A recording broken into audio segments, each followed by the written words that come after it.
Hello everyone, welcome back to Jency learning with Nikita. आज मैं लेके आई हूँ आप सभी के लिए एक बहुत ही ज़्यादा इंपॉर्टेंट वीडियो जिसमें हम कवर करने वाले हैं एमएमपीसी 8 के कुछ ऐसे इंपॉर्टेंट टॉपिक्स जो आपको बिल्कुल मिस नहीं करने चाहिए बिकॉज ये फ्रीक्वेंटली रिपीटेड टॉपिक्स हैं। सो हम वो सारे टॉपिक्स रैपिडली डिस्कस कर लेंगे जो एग्जाम्स में 20 मार्क्स के क्वेश्चन या शॉर्ट नोट्स के फॉर्म में भी पूछे जा सकते हैं। ये वीडियो भी एग्जाम पर्सपेक्टिव से बहुत ही ज़्यादा इंपॉर्टेंट होने वाला है। और इससे पहले मैंने एमएमपीसी 8 के 3 इंपॉर्टेंट वीडियोस ऑलरेडी चैनल पर अपलोड किए हुए हैं, वो भी ज़रूर देख के जाना, उन वीडियोस को भी बिल्कुल स्किप मत करना। और अगर आपको एमएमपीसी 8 के रैपिड रिविजन नोट्स चाहिए या फिर most important question and answers की पीडीएफ्स चाहिए तो वीडियो का डिस्क्रिप्शन और पिन कमेंट ज़रूर चेक करना। चलिए बिना टाइम वेस्ट किए शुरू करते हैं आज का वीडियो। चलिए सबसे पहला इंपॉर्टेंट एंड रिपीटेड टॉपिक देखते हैं, टाइप्स ऑफ इंफॉर्मेशन सिस्टम। तो देखो सबसे पहले तो देखते हैं इन्फॉर्मेशन सिस्टम का मतलब क्या होता है। देखो इन्फॉर्मेशन सिस्टम का मतलब होता है ऐसा सिस्टम जो डेटा को कलेक्ट, प्रोसेस, स्टोर और डिस्ट्रीब्यूट करता है ताकि ऑर्गेनाइजेशन बेटर डिसीजन ले पाए। ओके, अब डिफरेंट लेवल ऑफ मैनेजमेंट के लिए डिफरेंट इन्फॉर्मेशन सिस्टम्स यूज होते हैं। जैसे सबसे पहले होता है टीपीएस यानी ट्रांजैक्शन प्रोसेसिंग सिस्टम। टीपीएस का काम होता है डेली रूटीन ट्रांजैक्शंस को हैंडल करना, जैसे billing, salary processing, attendance etcetera. Okay, दूसरा होता है एमआईएस यानी मैनेजमेंट इंफॉर्मेशन सिस्टम। ये मैनेजर्स को समराइज रिपोर्ट्स प्रोवाइड करता है for planning and control. Okay, उसके बाद तीसरा होता है डीएसएस यानी डिसीजन सपोर्ट सिस्टम। ये कॉम्प्लेक्स डिसीजंस लेने में हेल्प करता है by using data analysis and models. Okay, उसके बाद आता है ईआईएस या फिर ईएसएस। ये टॉप लेवल मैनेजर्स के लिए होता है जो स्ट्रेटेजिक डिसीजंस में हेल्प करता है। ओके, उसके बाद होता है ओएएस यानी ऑफिस ऑटोमेशन सिस्टम। ये ऑफिस कम्युनिकेशन और डॉक्यूमेंटेशन को इम्प्रूव करता है through email, word processing etcetera. Okay, अब इन सब सिस्टम्स का मेन ऑब्जेक्टिव क्या होता है? ऑर्गेनाइजेशनल एफिशिएंसी और डिसीजन मेकिंग को इम्प्रूव करना। ओके, अब उसके बाद नेक्स्ट टॉपिक है वैल्यू ऑफ इंफॉर्मेशन सिस्टम। देखो इंफॉर्मेशन सिस्टम की वैल्यू ऑर्गेनाइजेशन को मिलने वाले बेनिफिट से मेजर की जाती है। ठीक है, जैसे इंफॉर्मेशन सिस्टम प्रोडक्टिविटी को इम्प्रूव करता है, ऑपरेशनल कॉस्ट रिड्यूस करता है और डिसीजन मेकिंग को भी फास्ट और एक्यूरेट बनाता है। राइट, उसके अलावा इंफॉर्मेशन सिस्टम से कस्टमर सर्विस भी इम्प्रूव होती है बिकॉज इन्फॉर्मेशन क्विकली अवेलेबल होती है। Okay, then information system organisation को कॉम्पिटिटिव एडवांटेज भी देता है through better planning and faster communication. Okay, इन सब बेनिफिट से ही इंफॉर्मेशन सिस्टम की वैल्यू को मेजर किया जाता है। अब उसके बाद एक टॉपिक देख लेते हैं जो शॉर्ट नोट्स के फॉर्म में पूछा जाता है, कंप्यूटर एडेड डिसीजन मेकिंग। देखो कंप्यूटर एडेड डिसीजन मेकिंग का मतलब होता है कंप्यूटर्स और सॉफ्टवेयर टूल्स का यूज़ करके मैनेजरल डिसीजंस को सपोर्ट करना। ओके, अब इसमें डीएसएस यानी कि डिसीजन सपोर्ट सिस्टम का मेजर रोल होता है। ठीक है, बिकॉज डीएसएस जो होता है वो मैनेजर्स को डेटा एनालिसिस, फोरकास्टिंग और ऑल्टरनेटिव सोल्यूशंस इवैल्यूएट करने में हेल्प करता है। राइट, बेसिकली ये सेमी स्ट्रक्चर्ड और अनस्ट्रक्चर्ड डिसीजंस के लिए यूज़फुल होता है। फॉर एग्जांपल जैसे सेल्स फोरकास्टिंग करना या फिर बजट प्लानिंग करना या रिस्क एनालिसिस करना। ओके, डीएसएस क्या करता है, बेटर एक्यूरेसी प्रोवाइड करता है, फास्टर डिसीजंस लेने में हेल्प करता है और प्रॉब्लम सॉल्विंग को भी इम्प्रूव करता है। Okay, so this is computer aided decision making. उसके बाद कुछ बेसिक टाइप्स ऑफ नेटवर्क्स होते हैं जैसे लैन, वैन, मैन। उसमें लैन क्या होता है, लोकल एरिया नेटवर्क। लैन मीन्स स्मॉल जोग्राफिकल एरिया को कवर करता है। फॉर एग्जांपल जैसे स्कूल या ऑफिस बिल्डिंग या कोई कंप्यूटर लैब। ठीक है, इसमें स्पीड यूजुअली हाई होती है बिकॉज इसमें डिस्टेंस बहुत कम होता है। ओके, ये तो होता है लोकल एरिया नेटवर्क। उसके बाद आता है man, metropolitan area network. Man city level का नेटवर्क होता है। ठीक है, लैन से बड़ा होता है और वैन से छोटा होता है। इसका एग्जाम्पल हो सकता है जैसे कि एंटायर सिटी में एक केबल नेटवर्क है या फिर यूनिवर्सिटी नेटवर्क। ठीक है, तो ये तो हो गया मैन। उसके बाद होता है वैन, that is wide area network.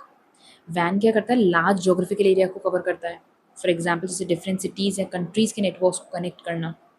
Van का सबसे बेस्ट एग्जाम्पल है, सबसे बिगेस्ट एग्जाम्पल है internet. Okay, so this is a wide area network. अब कुछ और टर्मिनोलॉजीज भी पूछी जाती है जैसे इंट्रानेट या एक्स्ट्रानेट। देखो इंट्रानेट क्या होता है, इंट्रानेट एक प्राइवेट नेटवर्क होता है जो ऑर्गेनाइजेशन के अंदर यूज़ होता है। ठीक है, मीन्स सिर्फ ऑथोराइज्ड एम्प्लॉयज़ ही एक्सेस कर सकते हैं इंटरनेट को। ठीक है, फॉर एग्जांपल जैसे कंपनी पोर्टल जहाँ एम्प्लॉयज़ अटेंडेंस और नोटिस, पेरोल ये सब चेक करते हैं। ठीक है ना, so these are the best examples of intranet.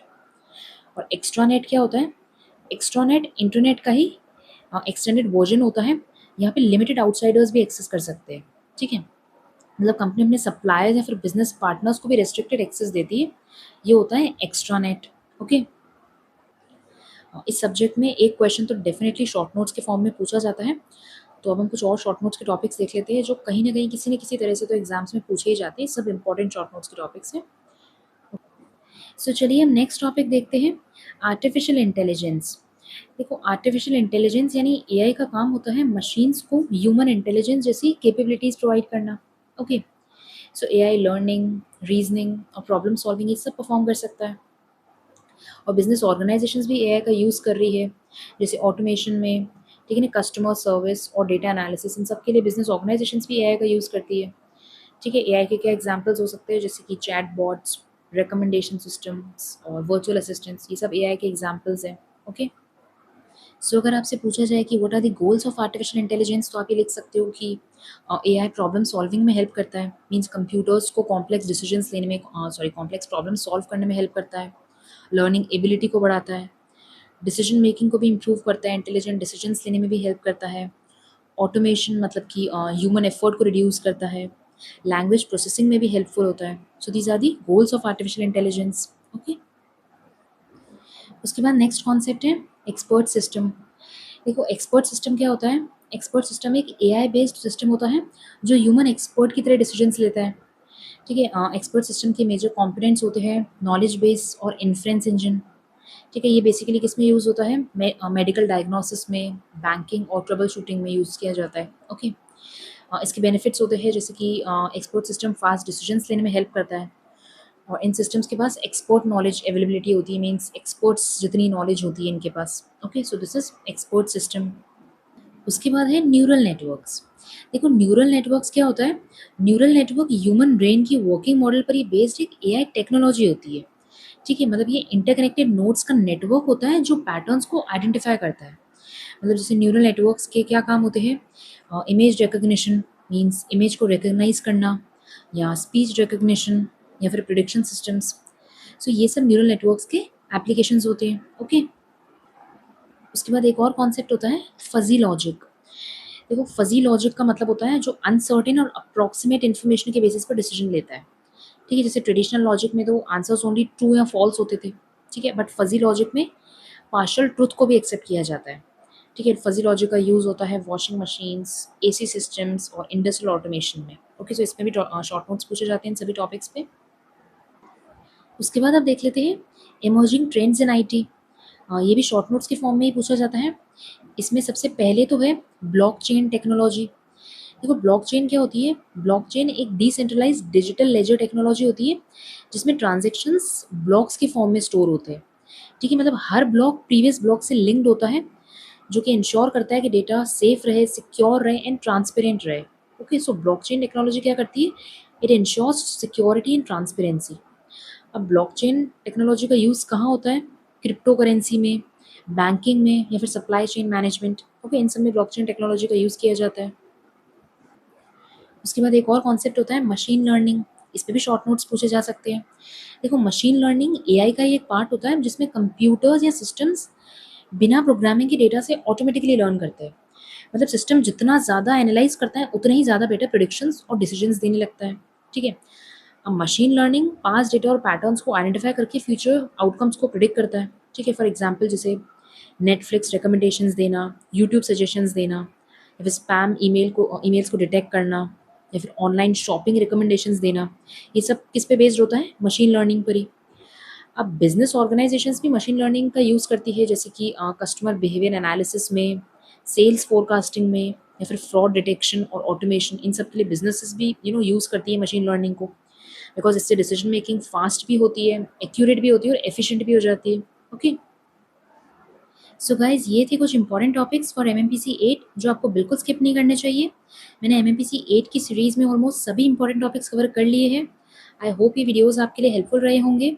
अगर आपको किसी भी सब्जेक्ट के most important questions and short notes की पीडीएफ्स चाहिए तो डिस्क्रिप्शन या पिन कमेंट में लिंक है, वो ज़रूर चेक करना, और चैनल को सब्सक्राइब, वीडियो को लाइक और शेयर भी ज़रूर करना।